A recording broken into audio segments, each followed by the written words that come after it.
Assalamualaikum. Selamat datang di channel Cerita Novika 2. Semoga hari ini teman-teman dalam keadaan sehat walafiat dan senantiasa diberikan kebahagiaan sepanjang hari.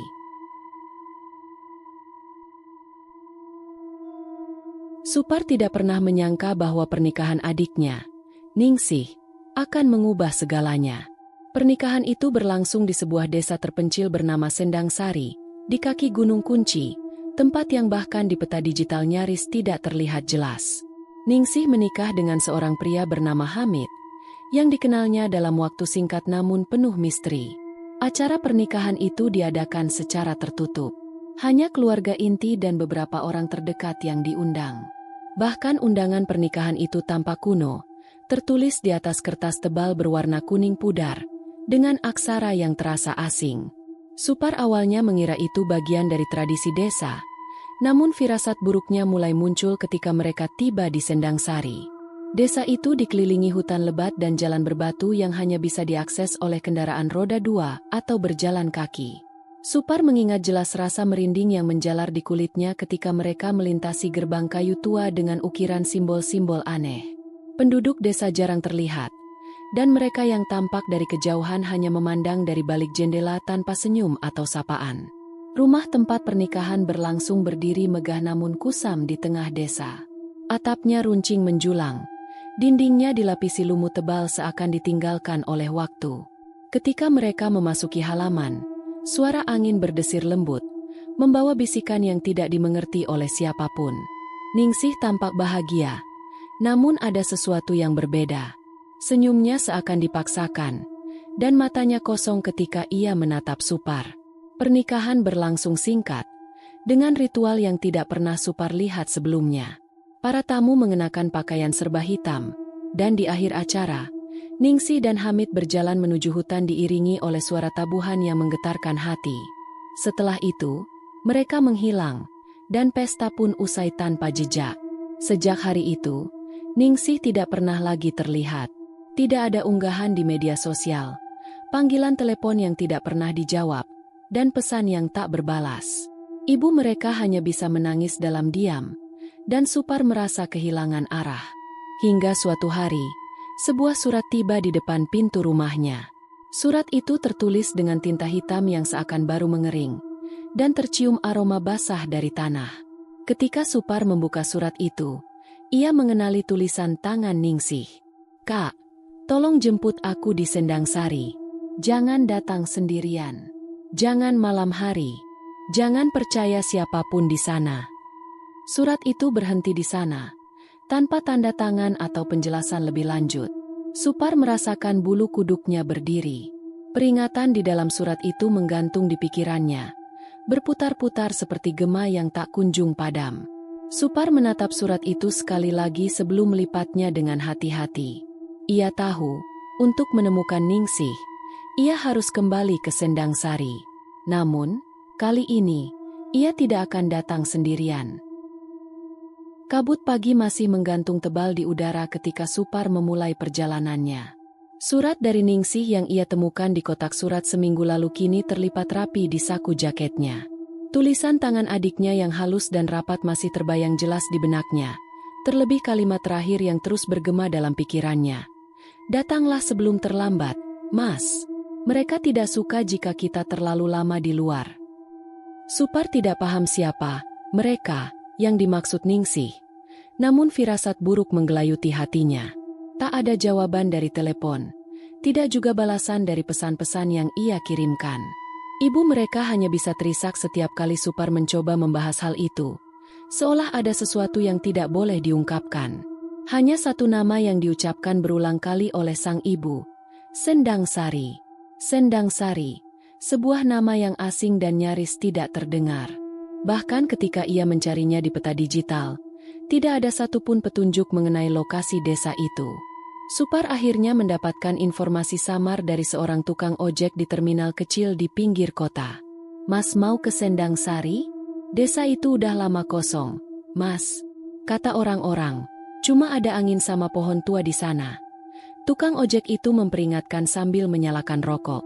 Asap tipis mengepul di udara dingin. "Tapi aku harus ke sana. Ada urusan penting. Jawab Supar tegas. Pria itu menggeleng pelan. Saya cuma bisa antar sampai desa Sumberan. Habis itu, Mas harus jalan kaki. Jalannya udah nggak bisa dilewatin motor. Tanpa banyak tanya lagi, Supar naik ke motor butut pria itu dan mereka melaju menembus jalan berkelok dan menanjak. Asap knalpot bercampur aroma tanah basah, dan pepohonan rimbun di kiri kanan jalan seolah menutup langit. Hutan-hutan lebat yang tak terjamah manusia berdiri tegak, menampakkan kehijauan yang liar dan tak bersahabat. Sesampainya di desa Sumberan, Supar diturunkan di ujung jalan berbatu. Tak ada siapa-siapa di sana. Hanya deretan rumah kayu tua yang tampak kosong dan lapuk. Beberapa jendela masih terpasang tirai, tetapi tidak ada tanda-tanda kehidupan di dalamnya. Jalan setapaknya ada di belakang pos ronda itu. Lurus saja, nanti bakal sampai di Sendang Sari, ujar tukang ojek itu sambil menyulut rokok lagi. Matanya menatap jalan setapak yang menghilang di balik pepohonan lebat. Hati-hati, Mas. Jangan sampai kemalaman di jalan. Supar mengangguk dan mengucapkan terima kasih sebelum melangkahkan kaki ke jalan setapak yang dimaksud. Bebatuan kecil dan akar-akar pohon bersehamit di bawahnya, memaksa Supar melangkah hati-hati. Pepohonan tinggi menjulang di sekelilingnya, menciptakan lorong hijau yang nyaris menutup pandangan dari langit. Langkah demi langkah terasa semakin berat. Semakin jauh ia melangkah, semakin sunyi suasana di sekitarnya. Tidak ada suara burung. Tidak ada angin yang berdesir di antara dedaunan. Hanya suara langkah kakinya sendiri yang menggema, seolah dipantulkan oleh pepohonan tua yang berdiri kaku. Di tengah perjalanan, Supar merasa ada sesuatu yang mengikutinya. Awalnya ia mengabaikan perasaan itu, menganggapnya sebagai sugesti belaka. Namun, semakin jauh ia melangkah, suara langkah kaki samar terdengar di belakangnya. Berhenti setiap kali ia berhenti, dan berjalan setiap kali ia melanjutkan langkah. Sial, siapa itu? Gumamnya pelan, menoleh ke belakang. Tidak ada siapa-siapa. Hanya pepohonan tua yang berdiri tegak, diam mengamati. Supar menghela napas panjang dan melanjutkan langkahnya. Namun, perasaan tidak nyaman itu tidak juga hilang. Kini, ia mulai merasakan udara di sekitarnya semakin dingin. Napasnya berembus tipis di udara. Di tengah perjalanan, ia menemukan sebuah gapura batu yang hampir tersembunyi oleh lumut dan daun merambat. Bentuknya melengkung, dengan ukiran-ukiran kuno yang nyaris tak terbaca. Tanpa ragu, Supar melangkah melewati gapura itu, dan tiba-tiba aroma tanah basah bercampur dupa menusuk hidungnya. Di balik gapura, jalan setapak berubah menjadi berbatu kasar, menuntunnya ke arah lereng bukit yang curam. Pepohonan di sekitarnya tampak lebih rapat, seolah membentuk dinding alami yang mengekang cahaya matahari. Supar merogoh sakunya, memastikan surat dari Ningsih masih ada di sana. Saat disentuhnya kertas itu, perasaan dingin menjalar dari jari-jarinya ke seluruh tubuh. Ia segera menarik tangannya dan menatap sekeliling, namun tak ada perubahan apapun.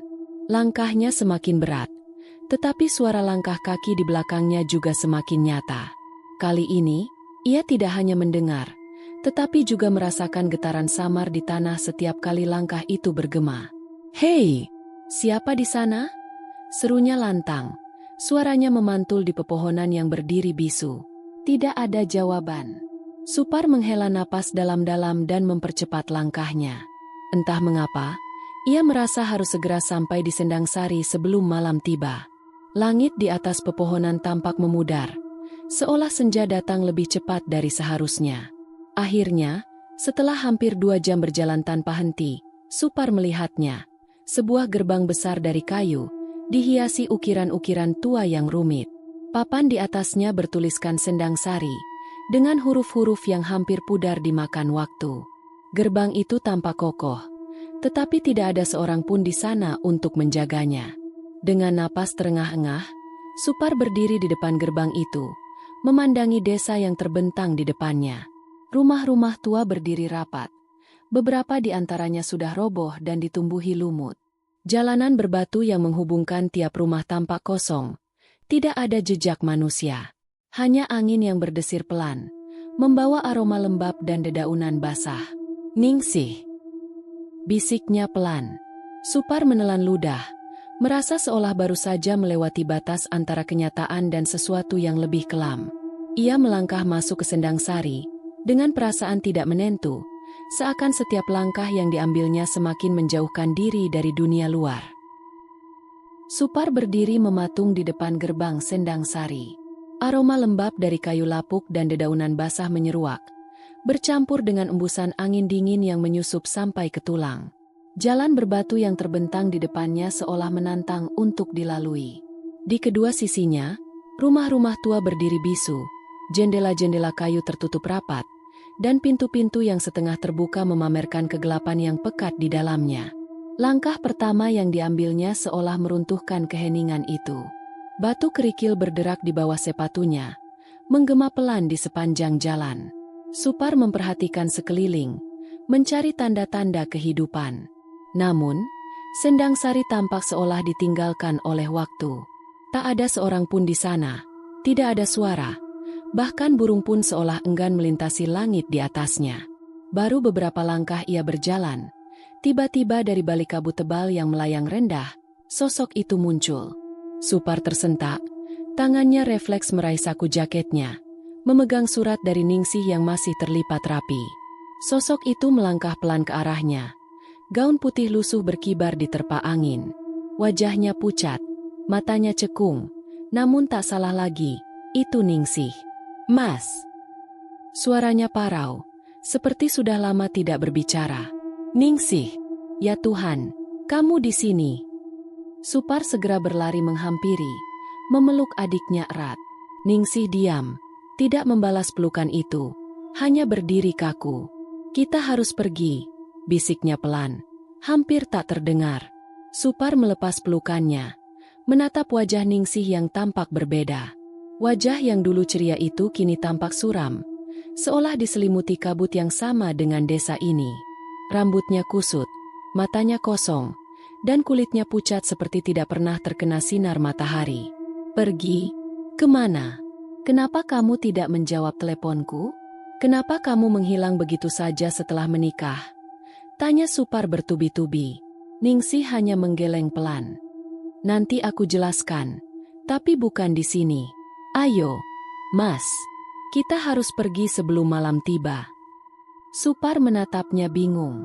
"Kenapa? Apa yang terjadi di sini? Ningsih? Mana Hamid? Bukannya kamu tinggal di sini bersamanya?" Ningsih menatap Supar dengan sorot mata penuh kecemasan. "Mas, tolong jangan banyak tanya dulu. Kita harus keluar dari jalan utama ini sebelum gelap. Percaya sama aku." Melihat kesungguhan di wajah adiknya, Supar akhirnya mengangguk pelan. "Baiklah, ayo." Mereka mulai melangkah menjauhi gerbang, mengikuti jalan setapak berbatu yang menurun ke arah bukit kecil. Kabut semakin tebal, merayap di sekitar kaki mereka, menyamarkan pandangan Supar terhadap sekeliling. Pondok-pondok reot berdiri sunyi di kedua sisi jalan, beberapa di antaranya sudah runtuh, menyisakan kerangka kayu yang lapuk. "Desa ini seperti ditinggalkan. Sudah lama kamu di sini, Ningsih?" Tanya Supar sembari memperhatikan sekeliling. "Sudah cukup lama, tapi jangan berhenti, Mas. Jangan lihat ke belakang. Apapun yang terjadi, jangan lihat ke belakang," bisik Ningsih dengan suara tercekat. Supar mengerutkan kening. "Kenapa? Maksudmu apa?" Ningsih menoleh. Matanya nanar dan wajahnya memucat lebih parah. "Mereka tidak suka kalau kita memperhatikan mereka." "Mereka? Siapa mereka?" Ningsih tidak menjawab, hanya menggenggam tangan Supar lebih erat dan mempercepat langkah. Supar merasakan jemari adiknya dingin, nyaris tidak berdenyut, tetapi ia menepis pikiran itu. Ia mengikuti langkah Ningsih dengan kebingungan yang semakin menebal. Jalan setapak itu membawa mereka melewati pepohonan lebat yang daunnya berguguran kering. Akar-akar besar menjalar di permukaan tanah, melilit di sekeliling batang pohon seperti belenggu. Supar bisa merasakan sesuatu yang aneh di udara, dingin yang menusuk, aroma dupa yang samar, dan sesekali, ia merasa ada suara langkah kaki lain mengikuti mereka. "Ningsih, aku merasa kita diikuti," bisik Supar, memperlambat langkahnya. Ningsih menggenggam tangannya lebih erat. Jangan lihat ke belakang, Mas. Jangan dengarkan suara apapun kecuali aku, jawabnya tegas, tanpa menoleh. Supar menelan ludah. Jantungnya berdegup kencang. Kenapa? Siapa yang mengikuti kita? Ningsih tetap diam, namun langkahnya semakin cepat.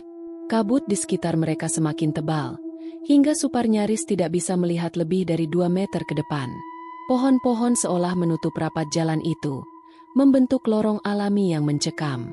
Saat itu, Supar mendengar sesuatu. Suara langkah kaki berat, bergema di belakang mereka, diikuti bisikan pelan yang samar. Kembalikan, kembalikan. Langkah Supar tersendat, tetapi Ningsih segera menariknya. Jangan dengarkan, Mas. Jangan dengarkan. Suara itu semakin jelas, seolah mendekat dari segala arah. Kembalikan, pulanglah, pulanglah. Supar menoleh sedikit, tetapi Ningsih langsung menepuk lengannya keras. Jangan lihat, teriaknya panik. Supar terperanjat dan menundukkan kepalanya, kembali melangkah mengikuti Ningsih.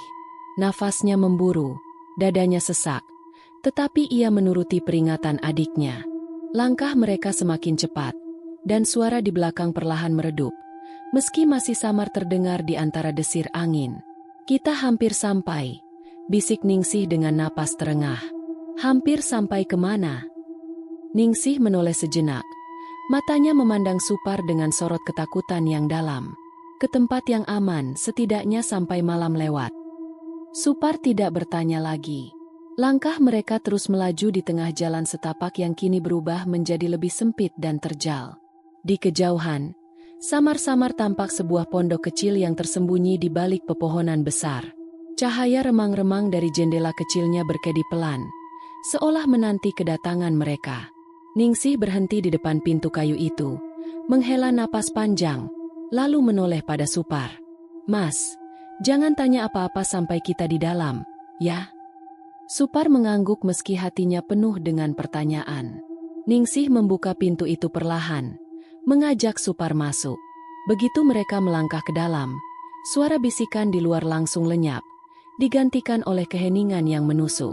Ningsih mengunci pintu rapat, memandangi Supar dengan mata yang lelah. Sekarang, aku akan ceritakan semuanya. Ningsih menuntun Supar melalui jalan sempit yang berkelok-kelok. Kabut tipis masih menyelimuti, membuat jarak pandang terbatas hanya beberapa meter ke depan. Pondok-pondok reot di sepanjang jalan tampak memandang dengan jendela kosongnya, seolah mengamati setiap langkah mereka. Tak ada suara selain derit kayu rapuh di bawah kaki mereka dan desir angin dingin yang menelusup di antara pepohonan. Setelah berjalan sekitar 15 menit, di tengah rimbunan bambu yang menutup jalan, sebuah rumah panggung berdiri. Kayu-kayunya tampak sudah lapuk, dengan atap rumbia yang merunduk sedih. Ket hijau tuanya memudar, sebagian besar mengelupas, meninggalkan guratan kusam yang seolah menangisi waktu. Inilah rumahku, Mas, ujar Ningsih dengan suara pelan. Supar mengernyit. Kamu tinggal di sini? Dengan Hamid. Ningsih hanya mengangguk singkat dan mendorong pintu kayu yang berderit nyaring. Di dalam, suasana jauh lebih suram. Lantai kayu yang berdebu, perabotan tua yang tertutup kain putih, dan jendela kecil yang tertutup rapat seolah tidak pernah dibuka. Udara di dalam terasa dingin dan lembab, menyelipkan aroma dupa yang samar. Kamu tidak pernah keluar rumah? Tanya Supar sambil menatap sekeliling. Ningsih menggeleng pelan. Tidak sering. Di sini tidak aman kalau malam. Supar menatap Ningsih dengan bingung. Maksudmu tidak aman? Dari apa? Hamid? Di mana dia? Ningsih menunduk, menghela napas panjang. Ia duduk di kursi kayu tua di sudut ruangan, memandang kosong ke arah lantai. Mas, aku harus memberitahumu sesuatu. Sesuatu yang mungkin tidak akan kamu percayai. Supar duduk di depannya, wajahnya penuh tanda tanya. Kamu bisa cerita. Aku kesini buat bantu kamu, Ningsih. Ningsih menatap mata Supar dalam-dalam. Masih ingat ketika aku menikah dengan Hamid? Semua berlangsung cepat. Keluarga kita bahkan tidak banyak yang hadir. Supar mengangguk. Ya, pernikahan itu sangat aneh. Aku bahkan hampir tidak mengenal Hamid. Dia tidak pernah benar-benar berinteraksi dengan kita.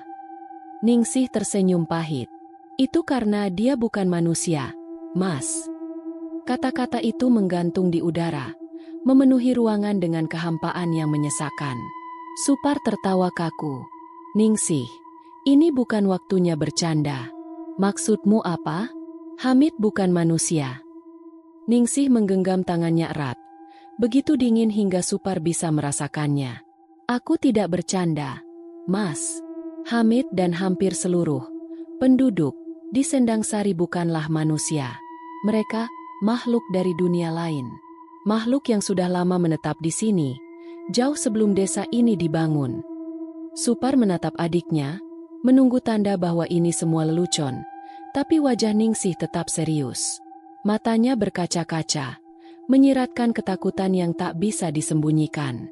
Mereka hidup berdampingan dengan kita, tapi di balik penampilan itu, mereka bukanlah manusia. Itulah kenapa aku tidak bisa meninggalkan desa ini begitu saja.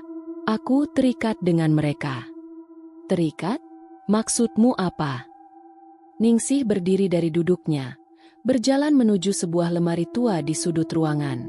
Dari dalamnya, ia mengeluarkan sebuah kotak kayu kecil yang tampak sudah sangat tua. Di permukaannya terukir simbol-simbol aneh, berkelok-kelok seperti akar yang saling melilit. Ini adalah warisan dari leluhur kita, ujarnya, membuka kotak itu dengan hati-hati. Di dalamnya, terdapat secari kain kuno dengan tulisan tangan yang memudar. Kontrak darah, bisik Ningsih. Leluhur kita membuat perjanjian dengan penghuni Sendangsari.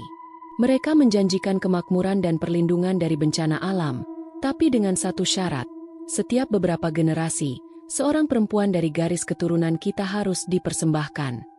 Supar terhenyak. Dipersembahkan? Maksudmu dijadikan istri? Ningsih mengangguk. Ya, tapi itu hanya istilah halusnya. Sebenarnya, perempuan itu menjadi bagian dari mereka, terikat selamanya di sini. Itulah kenapa aku tidak bisa keluar, Mas. Dan Hamid dia adalah salah satu dari mereka. Supar bangkit dari duduknya. Tubuhnya gemetar tak percaya. Tidak mungkin. Ningsih, ini tidak masuk akal. Ini cuma cerita rakyat. Dongeng. Ningsih menatapnya dalam-dalam. Matanya memancarkan kesedihan. Kamu pikir aku ingin mempercayainya? Aku tidak punya pilihan, Mas. Sejak aku menikah, aku bisa melihat mereka dengan jelas, mereka yang berkeliaran di malam hari, mengisi rumah-rumah kosong di desa ini. Supar menggeleng tak percaya. Aku harus melihat sendiri. Di mana Hamid? Aku ingin bicara dengannya. Ningsih memegang lengannya dengan kuat. Jangan, Mas. Kalau kamu mencarinya di malam hari, mereka akan tahu. Kita tidak boleh keluar setelah gelap. Mereka akan datang. Supar menatap Ningsih. Matanya penuh dengan rasa takut yang dalam. Ningsih, apa kamu bahagia di sini? Air mata mengalir di pipi Ningsih. Ia menggeleng pelan. Aku tidak tahu, Mas. Aku hanya tahu, aku tidak bisa pergi. Ruangan itu menjadi sunyi. Hanya suara deri kayu tua dan desir angin yang merayap dari celah-celah dinding. Supar meremas kedua tangannya, mencoba meredam rasa takut yang mulai menjalar. Aku akan membawamu pergi dari sini, Ningsih. Katanya mantap. Aku tidak peduli siapapun mereka. Kita akan keluar dari tempat ini. Ningsih tersenyum tipis, senyum yang dipenuhi kepasrahan. Mereka tidak akan membiarkan kita pergi. Mas, mereka akan mengejar kita sampai kapanpun. Itulah perjanjian darah itu. Supar menatap adiknya. Sorot matanya penuh tekad. Kita akan lihat, Ningsih. Ningsih mengusap air matanya, lalu menatap Supar dengan tatapan penuh harap. Kalau begitu, kita harus menunggu sampai pagi. Malam ini, kita bertahan dulu. Jangan buka pintu untuk siapapun. Apapun yang kamu dengar. Oke, Mas. Supar mengangguk, meski hatinya masih penuh dengan pertanyaan. Ia menatap jendela kecil di sudut ruangan, menyaksikan kabut yang kian tebal di luar. Malam hampir tiba. Di luar sana, Sendang Sari mulai hidup dalam keheningan yang mematikan. Pagi itu, kabut di Sendang Sari tampak lebih tebal dari biasanya. Matahari hanya muncul sebagai siluet samar di balik tirai abu-abu yang pekat. Udara dingin merayap hingga ke tulang, dan suasana desa yang sunyi semakin menambah kesan suram.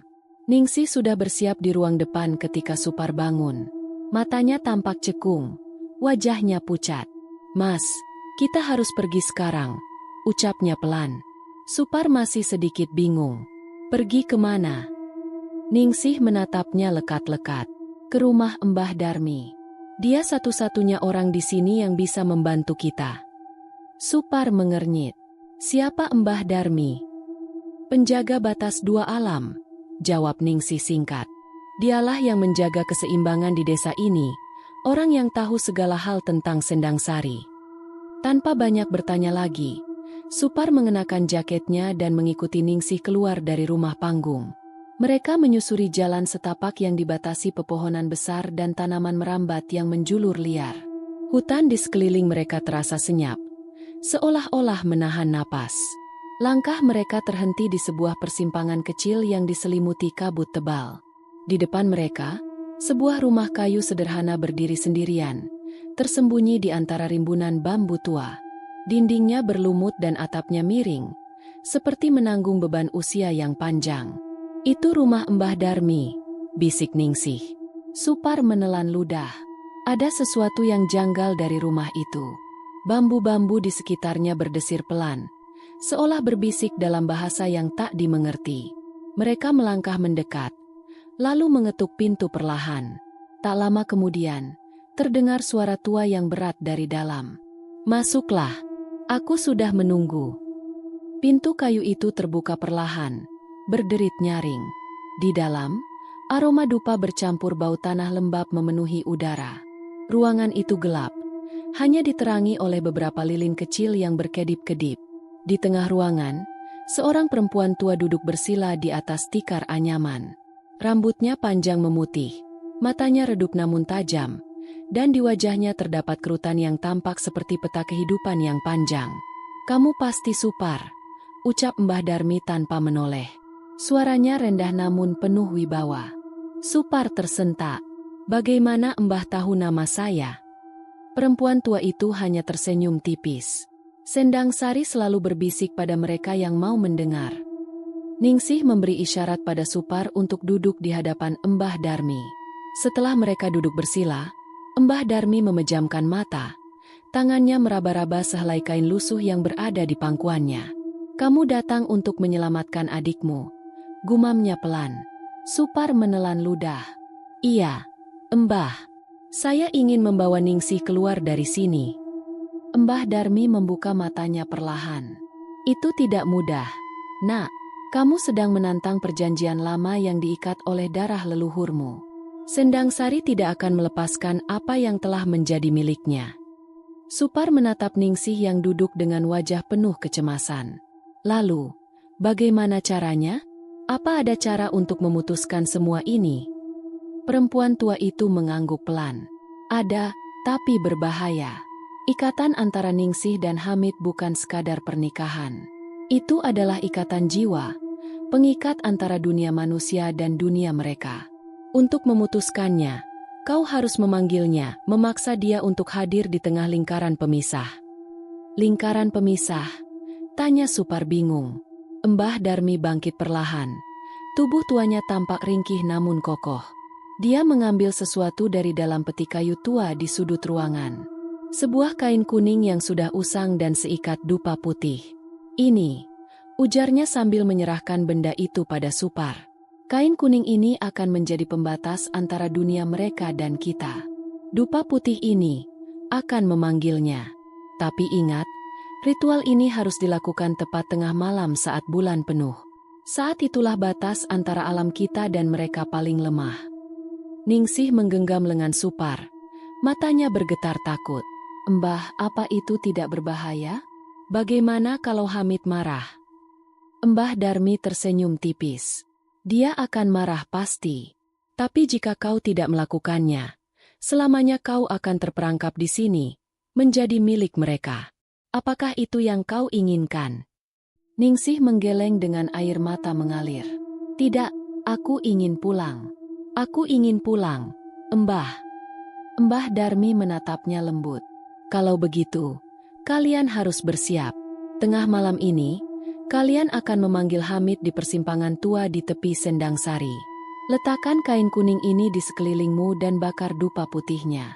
Jangan bergerak dari dalam lingkaran, apapun yang terjadi. Supar menatap kain kuning di tangannya. Usang dan tampak lemah, namun terasa hangat ketika disentuh. Bagaimana kalau gagal, Embah? Embah Darmi memandang Supar dengan tajam. Kalau gagal, kamu dan Ningsih akan menjadi bagian dari mereka selamanya. Tidak akan ada lagi jalan keluar. Kata-kata itu bergema di kepala Supar. Ia mengerti risiko yang diambil, tapi juga paham bahwa ini adalah satu-satunya cara. Di belakangnya, Ningsih memegang pundaknya erat, seolah mencari kekuatan dari kakaknya itu. Tapi ingat, lanjut Embah Darmi, jangan biarkan suara-suara itu memanggilmu. Tidak peduli siapapun yang kau dengar, jangan keluar dari lingkaran. Mereka akan mencoba menipumu, mengubah suara mereka menjadi siapapun yang kau sayangi. Tetap fokus, Supar. Supar mengangguk mantap. Aku akan melakukannya, Embah. Embah Darmi tersenyum samar. Semoga Dewi Jagat memberi kalian perlindungan malam ini. Ningsih dan Supar bangkit, meninggalkan rumah tua itu dengan hati yang berdebar. Jalanan kembali sunyi, kabut kian tebal, dan angin berdesir lembut. Di tangan Supar, kain kuning dan dupa putih terasa berat, seolah mengandung takdir yang belum tergenggam. Mereka tahu, malam ini akan menjadi penentuan. Malam di Sendang Sari datang dengan cara yang berbeda. Kabut menebal, menggulung di antara pepohonan, menyusup ke sela-sela rumah reot dan jalan setapak yang berbatu. Langit gelap nyaris tak berbintang, hanya bulan penuh yang menggantung pucat, seakan menyaksikan segala rahasia di bawahnya. Di dalam rumah panggung tua, Supar bersiap. Kain kuning pemberian Embah Darmi sudah digelar membentuk lingkaran sempurna di lantai papan yang berderit ketika diinjak. Di tengah lingkaran, dupa putih tersusun rapi, siap dinyalakan. Aroma mistis dari kain itu meruap pelan, menyebar dalam udara. Ningsih berdiri di sudut ruangan, tubuhnya gemetar. Mas, kau yakin ingin melakukan ini? Tanyanya dengan suara bergetar. Supar mengangguk tegas. Tidak ada cara lain, Ningsih. Kalau kita tidak memutuskan ikatan ini, kau akan tetap terperangkap di sini, bersama mereka. Mata Ningsih memerah, air mata menggantung di pelupuknya. Tapi Hamid, dia tidak akan tinggal diam. Dia akan marah. Biarlah, balas Supar mantap. Kalau itu yang diperlukan untuk membawa kau pulang, aku akan hadapi. Tanpa menunggu lebih lama, Supar menyalakan dupa putih itu. Asapnya mengepul, melilit ke udara dengan gehamit lambat, seolah-olah menari dalam irama tak kasat mata. Bau kayu manis bercampur aroma tanah basah menyeruak, mengisi seluruh ruangan dengan kesan mistis yang merindingkan bulu kuduk. Mas, bisik Ningsih, suaranya menggantung di udara. Supar menarik napas panjang. Sekarang, kita mulai. Ia menutup matanya, merapal doa-doa yang diajarkan Embah Darmi, serangkaian kata dalam bahasa Jawa kuno yang nyaris terlupakan. Suaranya bergema di dalam ruangan, melantun bersama getaran dupa yang kian menyala terang. Satu persatu, nyala lilin di sudut-sudut ruangan berkedip, lalu padam seiring doa-doa itu diucapkan. Udara mendadak terasa berat, sesak, dan dingin. Lihat. Ningsih menunjuk ke arah jendela dengan tangan gemetar. Supar menoleh, dan pandangannya tertumbuk pada sesuatu yang berdiri di luar kaca. Sesosok bayangan tinggi dengan mata merah menyala memandang ke dalam. Wajahnya samar, tapi sepasang matanya penuh dendam dan kebencian. Hamid. Bisik Ningsih ketakutan. Tubuhnya mundur hingga punggungnya menabrak dinding. Supar meneguk ludah, tangannya bergetar, tapi ia tidak bergerak dari dalam lingkaran kain kuning.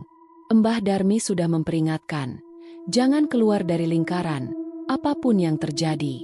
Asap dupa berputar cepat, menciptakan lingkaran kecil yang seolah mengikat Supar dalam ruang terpisah. Dari luar, suara ketukan pelan terdengar, semakin lama semakin keras. Tok, tok, tok. Supar, bukakan pintunya, nak. Suara itu lembut, mengalun seperti suara ibunya. Supar memejamkan mata erat. Itu bukan ibunya. Ia tahu betul permainan ini. Supar, kau tak rindu? Nak, bukakan pintu. Ibu ingin memelukmu. Air mata mengalir di pipinya. Suara itu terdengar begitu nyata, begitu meyakinkan. Tapi, Supar mengingat pesan Mbah Darmi, mereka bisa mengubah suara menjadi siapa saja. Ketukan semakin keras, lalu hening. Tinggi, Supar. Kini suara itu berubah, berat dan bergetar. Kau memanggilku, dan aku datang. Hamid muncul di depan jendela. Kali ini, ia tidak lagi sekadar bayangan. Sosoknya tampak utuh, tubuhnya tinggi tegap, rambut panjang tergerai, dan kulitnya seputih pualam. Di balik mata merah itu, kemarahan membara. Kau ingin memutus ikatan kami? Suaranya bergema, menggetarkan kaca-kaca di sekeliling. Supar mengangguk pelan, meskipun hatinya bergemuruh ketakutan. Ya, kau tidak berhak memilikinya. Ningsih adalah adikku. Dia manusia, bukan milikmu. Hamid tertawa. Suaranya menggema hingga genting rumah berderak. Kau pikir ikatan ini bisa diputus semudah itu? Ini bukan sekadar ikatan pernikahan. Manusia bodoh.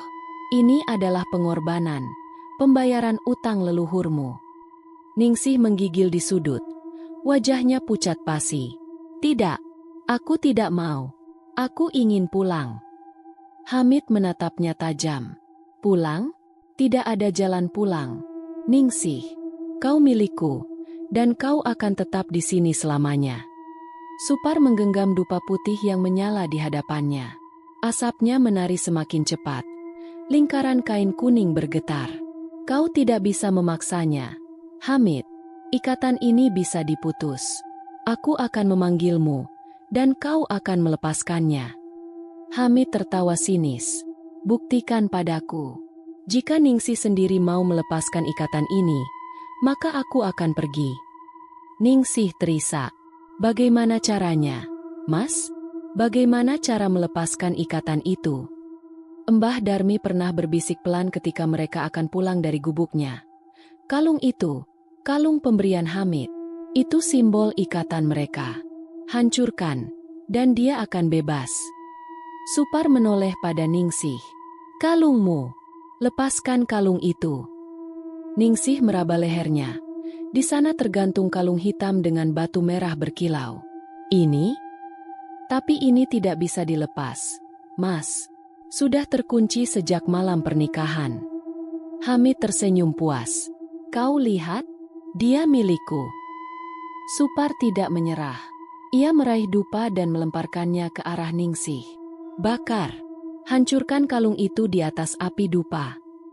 Ningsih terperanjat. Tapi ia tahu tidak ada waktu untuk ragu. Tangannya meraba kalung itu, menarik dengan sekuat tenaga hingga napasnya tersengal. Hamid menggeram di luar lingkaran. Wajahnya berubah semakin mengerikan. Rahangnya memanjang, matanya memerah bagai bara. Kau tidak akan bisa melakukannya. Ningsih, kau milikku selamanya. Aku tidak mau jadi milikmu, teriak Ningsih sekuat tenaga. Dan dalam satu hentakan penuh amarah dan ketakutan, kalung itu putus dari lehernya. Batu merah yang menggantung jatuh menggelinding di lantai, memantulkan cahaya merah sebelum berhenti di tengah lingkaran dupa yang menyala. Tanpa pikir panjang, Ningsih meraihnya dan melemparkan batu itu ke dalam nyala api dupa. Pras! Asap hitam pekat mengepul dari api. Terdengar suara jeritan panjang yang menggema di seluruh sendang sari. Hamid menghilang dalam kabut, menyatu dengan aroma dupa yang terbakar. Kabut di sekitar rumah mulai memudar. Udara terasa lebih ringan, dan suara-suara aneh yang biasanya berbisik di luar lenyap tanpa jejak. Supar dan Ningsih terjatuh, terengah-engah di tengah lingkaran kuning. Mereka berhasil. Ningsih menangis di pelukan Supar. Bahunya bergetar. Mas, kita berhasil. Supar mengangguk, menatap sisa dupa yang masih berasap tipis. Iya, kita berhasil, Ningsih. Tapi ia tahu, ini belum selesai. Fajar menyingsing perlahan di atas Sendang Sari, menyingkap kabut yang mengendap di antara pepohonan. Sinarnya menembus ranting-ranting yang kering, membias di atas tanah lembab yang terasa mati. Udara dingin menggigit, menusuk kulit seakan menahan mereka untuk tetap tinggal. Namun, tidak ada waktu untuk ragu. Di depan rumah panggung tua, Supar dan Ningsih berdiri berdampingan. Wajah mereka masih menyisakan ketegangan dari malam sebelumnya. Asap dupa sudah padam, meninggalkan abu putih yang membentuk pola aneh di lantai kayu. Kain kuning pemberian Mbah Darmi kini tergulung rapi di tangan Supar, meskipun sedikit lusuh dan sobek di beberapa bagian. Mbah Darmi datang dengan langkah pelan. Tongkatnya menghentak tanah berbatu di setiap langkahnya. Wajah keriputnya dipenuhi guratan usia, namun tatapan matanya masih tajam dan penuh misteri. Di belakangnya, hutan Sendang Sari berdiri angker, seolah mengawasi setiap gehamit mereka. Kalian harus pergi sekarang, ucap Mbah Darmi. Suaranya lirih namun tegas. Sendang Sari tidak akan pernah menerima kalian lagi. Kalian sudah melanggar aturan. Ningsih menatap perempuan tua itu dengan wajah bingung. Apa maksudnya, Mbah? Mbah Darmi menatap Ningsih dengan sorot mata prihatin. Ketika ikatan dengan Hamid terputus, Sendang Sari tidak akan lagi menganggapmu bagian dari mereka. Kau bukan milik tempat ini, dan tempat ini tidak akan membiarkan kau tinggal. Sendang Sari akan memakanmu hidup-hidup jika kau tetap di sini. Supar menggenggam tangan Ningsih erat. Kita harus pergi sekarang. Mbah Darmi mengangguk setuju. Ikuti jalan setapak yang kemarin kau lalui. Supar, jangan berhenti, jangan menoleh ke belakang, dan jangan berbicara kepada siapapun, apapun yang kau dengar. Supar mengangguk mantap. Terima kasih, Mbah, atas semuanya. Perempuan tua itu tersenyum samar. Kalian bukan yang pertama, dan mungkin bukan yang terakhir. Pergilah sebelum matahari benar-benar terbit. Ningsih menatap Mbah Darmi dengan mata berkaca-kaca. Mbah, apakah kita akan bertemu lagi? Mbah Darmi tersenyum getir. Kita akan bertemu, di alam yang berbeda, enduk. Tanpa menunggu lebih lama, Supar menggenggam tangan Ningsih dan menariknya menjauh dari rumah panggung. Langkah mereka cepat, melintasi jalan setapak berbatu yang diselimuti kabut tipis. Di kiri dan kanan, pohon-pohon besar menjulang tinggi, rantingnya menjuntai rendah, seolah ingin meraih mereka. Hening, tidak ada suara burung, tidak ada suara dedaunan bergesekan, bahkan angin pun enggan berbisik. Hanya langkah kaki mereka yang terdengar, berpacu dengan degup jantung yang berirama kacau. Mas, apa yang akan terjadi pada Mbah Darmi? Tanya Ningsih tiba-tiba, suaranya nyaris berbisik. Supar menggeleng pelan. Aku tidak tahu, Ningsih, tapi aku yakin, dia sudah tahu apa yang dia lakukan. Mereka terus berjalan, menembus rimbunnya pepohonan dan jalan setapak yang semakin menyempit. Kabut perlahan memudar ketika sinar matahari mulai menembus celah-celah dedaunan. Udara terasa lebih hangat, napas mereka sedikit lebih ringan. Hingga akhirnya, mereka tiba di gerbang Sendang Sari, pintu kayu besar yang lapuk, diukir dengan pola kuno yang tidak mereka mengerti. Gerbang itu terbuka, seperti menunggu mereka untuk melewatinya. Mas, ini saatnya, ucap Ningsih lirih. Supar menggenggam tangannya erat. Ayo, kita tinggalkan tempat ini. Langkah pertama melewati gerbang terasa berat. Seakan ada tangan-tangan tak terlihat yang berusaha menahan kaki mereka. Ningsih merasakan tubuhnya bergetar, seolah ada bisikan lembut yang memanggilnya untuk kembali. Ningsih. Ia tersentak, menoleh ke arah suara itu. Ibu. Supar dengan cepat menarik pundaknya. Jangan lihat ke belakang. Tapi itu suara ibu, Mas. Tidak, itu bukan ibu. Ingat pesan Mbah Darmi. Jangan menoleh. Air mata mengalir di pipi Ningsih. Namun ia menurut. Langkahnya kembali mantap, meninggalkan suara-suara yang memanggilnya, berbisik lirih, merayu untuk kembali. Gerbang Sendang Sari semakin jauh di belakang mereka, tertutup perlahan oleh kabut yang menggulung kembali, menelan jalan setapak yang baru saja mereka lewati. Supar dan Ningsih melanjutkan perjalanan. Kaki mereka terasa ringan seiring mereka menjauh. Mereka mencapai desa terakhir yang masih terhubung dengan jalan beraspal. Orang-orang menatap mereka dengan heran. Beberapa bahkan tampak bergidik dan berbisik di belakang punggung mereka. Seorang bapak tua yang sedang duduk di warung pinggir jalan memanggil mereka.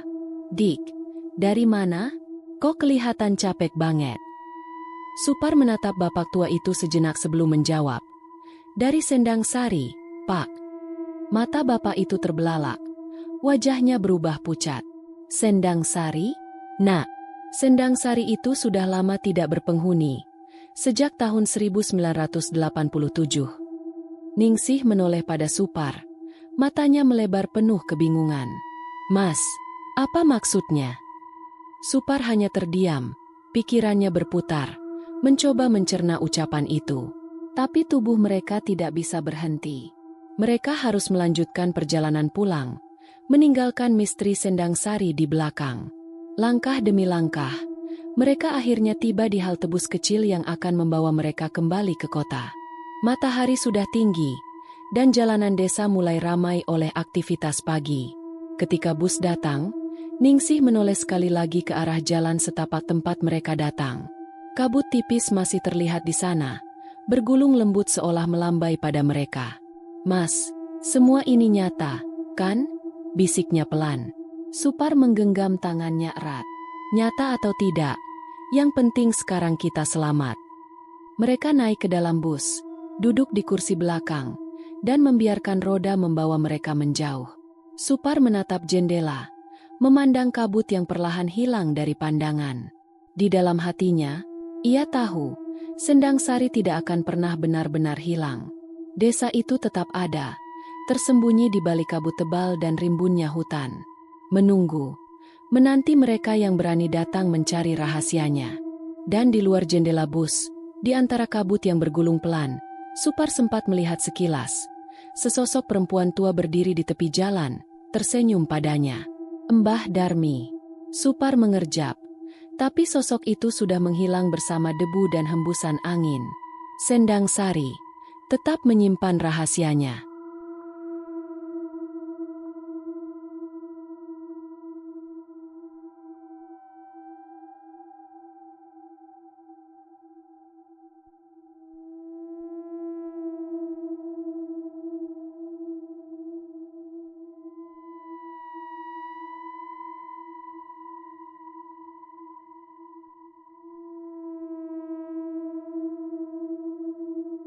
Demikian cerita hari ini. Semoga teman-teman dapat terhibur dan dapat mengambil hikmah kebaikan isi di dalamnya. Jangan lupa juga bagikan cerita ini kepada teman-teman yang lain agar mereka juga bisa mendapatkan hiburan yang sama. Mohon maaf apabila ada kesalahan kata dan ucapan kami dalam membacakan cerita ini. Terima kasih dan wassalamualaikum.